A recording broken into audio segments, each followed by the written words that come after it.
You know, I'm not sure how many of you guys are really kind of into this kind of thing, but I'm just going to go ahead and keep filming anyway, and showing you kind of what I'm doing and how I'm doing it. And if you guys like it, great. If you think it's boring, okay. I don't know. But anyway, so this is the completed phase one, I guess you'd say, of the wiring I needed to do in this box. There's quite a bit more still to do.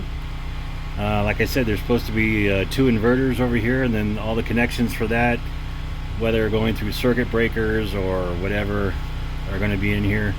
And then there's going to be more relays here. There'll be 12-volt relays to control stuff. That'll go into this empty space here. Circuit breakers, all kinds of stuff that still needs to go in here that I haven't got in here yet. So the only thing that really I've done so far is broke out the 24-volt part of it enough that I can kind of get to the point where I can like test fit it and do some initial hooking up of cabling that's going to go into the cab, with quite a bit still more to do.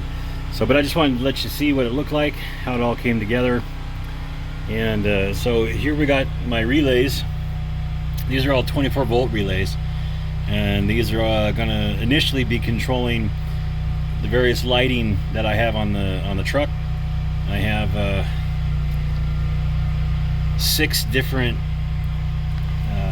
external lighting cabling locations I'm going to have for my lighting, and 6 of these relays are controlling that. I have 2 spares for now, but I'll be using those as I go forward. And then down here in this space, like I said, I have 12-volt relays that are going here that are going to go ahead and control 12-volt items. And then eventually I'm going to have a circuit breaker and the inverter for the 120-volt that's going to go in here as well. But so this is where we're at right now. So there's the cabling for that. Like I said, right now this is loose, so I could just kind of tilt that up and kind of let you see what it looked like after it's all kind of been cabled up to my terminal blocks down here. I have everything labeled so I know where to go with it. I decided to make this side was dedicated for my 6 different 24-volt positive circuits, and over here is the grounds for all the 24-volt stuff. And so that's gonna, and then my ground's going to be going directly to the cab itself. So this bolt right there is a self-starting style, so when I actually install this, I'll be just zipping that right into the bottom of the floor, and that'll go ahead and give me all my ground that I need for that. So it looks intimidating, but it's really just a lot of repetitive wiring to get that broken out into 6 different circuits. You know, like I showed you on the earlier videos, each one of these guys down here, it represents 1 circuit breaker circuit, and I have those over here, like I said, 6. They're broken out into 6 different locations, and I'm using basically 2 items per circuit breaker.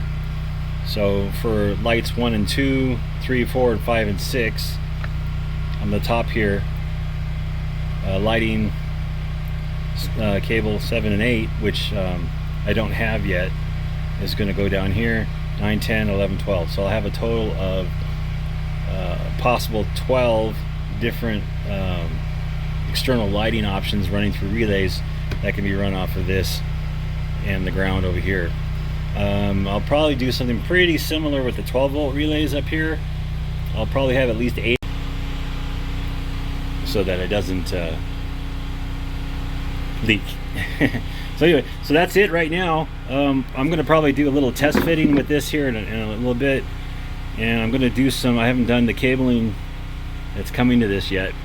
Well, not officially. I have one run that I did from the back of the truck that's already in the cab, but I have the middle of the truck and then the front panel cab part of the truck wiring I still need to bring in here.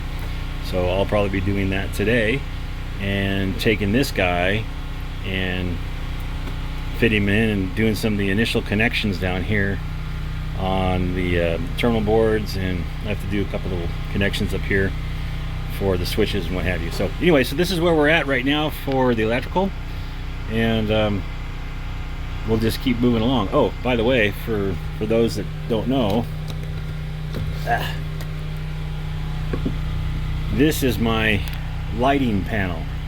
So this is controlled, like I told you, there's 6 different lighting options I have on the truck. I have front spotlights, front wide beam lights. In the center of the truck, I'm going to have work lights, convoy light, and then I have the cargo bed. It's going to have a circuit for the inside. Once it's covered with the tarp and bows, I'll have a light lights for the inside. And then I have a cargo area light like you'd have in the back of your pickup truck facing into your bed. I'll have that, and then I have my rear reverse or backup lights. And there's different colors represented here that you can't really see. I decided to break out the front in blue, so blue represents the front. I have an orange one for the convoy light. I have green for the cargo lights 1 and 2, and then red for the backup light. So that way I can visually see what it is, as well as it actually being lit. And then I decided to do the racing style switches. Always wanted to put that in a car or a truck that I had. I decided now is the time to do it. So what's really nice about these is when you flip them on, it's on, but all you have to do to turn them off is just flip it down. It's spring loaded and it automatically turns it off. So that's going to be sitting like this. Yeah, get that. Underneath the panel, right about where the front differential lock, engage and disengage switch is. I'm going to move that, and this is going to go pretty much right about in that area. It's going to be mounted up underneath the dash, and that way it's out of the way, yet I can still get to it. So, but it will be sitting like that. And then the back of it looks like this. It was a tight fit, I'll tell you, to get everything in here. You can see that the switches themselves are actually a little bit off instead of being perfectly vertical, and that was because it was so tight fitting in the switches that I had to be off a little bit as I did it to make them actually be able to fit. And the last one actually has to be a different size because the larger one here doesn't fit, so I got a smaller one there to actually make it in the corner. So I'll have my wiring connected to the switches, and the lights come off here and then going back to this box. So when I flip that switch, that light comes on, and the wire coming back here will throw a relay. Let's just say it's this first relay here, and then the front spotlights are connected to this exposed lug right here, because I only need one wire because it's grounded at the lights themselves. So positive 24 volts comes off of this relay. Once it's flipped, goes up to the lights, and bingo, you have lights.